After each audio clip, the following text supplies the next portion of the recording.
পূর্ব বর্ধমান জেলার মঙ্গলকোট থানার অন্তর্গত ক্ষীরগ্রামের দেবী যোগাধ্যা ৫১ সতীপীঠের অন্যতম। পুরাণ মতে এখানে দেবী সতীর ডান পায়ের বুড়ো আঙুল পড়েছিল। এখানে দেবী দশভুজা মহিষাসুরমর্দিনী রূপে পূজিত হন।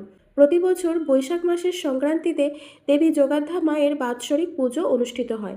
এছাড়াও লোককথায় শোনা যায় যোগাধ্যা মায়ের মন্দিরে পুরাকালে নরবলি হতো। বর্তমানে এখন আর নরবলি ছেড়ে মোষবলি এবং পাঁঠাবলি দেওয়া হয়।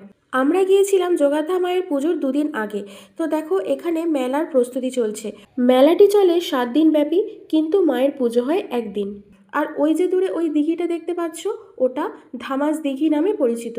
ওই দিঘির ঘাটে মা এক শাঁখারির কাছে শাঁখা পড়েছিলেন। আর ওই যে দূরে জলের মধ্যে যে মন্দিরটি দেখা যায়, সেই মন্দিরটির ভেতরে সারা বছর মা থাকেন।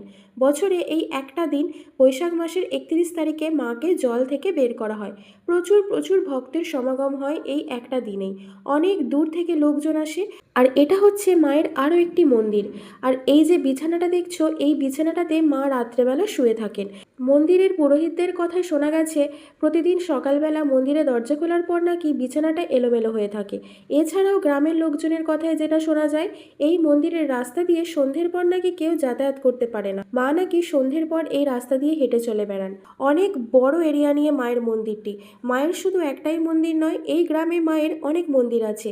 কিন্তু 31শে বৈশাখ মায়ের পুজোটা যে মন্দিরে হয়, সেই মন্দিরটা আমি ভিডিও করতে পারিনি। কোনো এক সময় তোমাদেরকে ভিডিওটা শেয়ার করব। যোগাধ্যা মায়ের কাহিনী শুধু এইটুকুই নয়, আরও অনেক কাহিনী আছে। কোনো একদিন সময় পেলে তোমাদেরকে আরও বলবো। আজকের মতো এইটুকুই। ভিডিওটি কেমন লাগলো কমেন্টে অবশ্যই জানিও।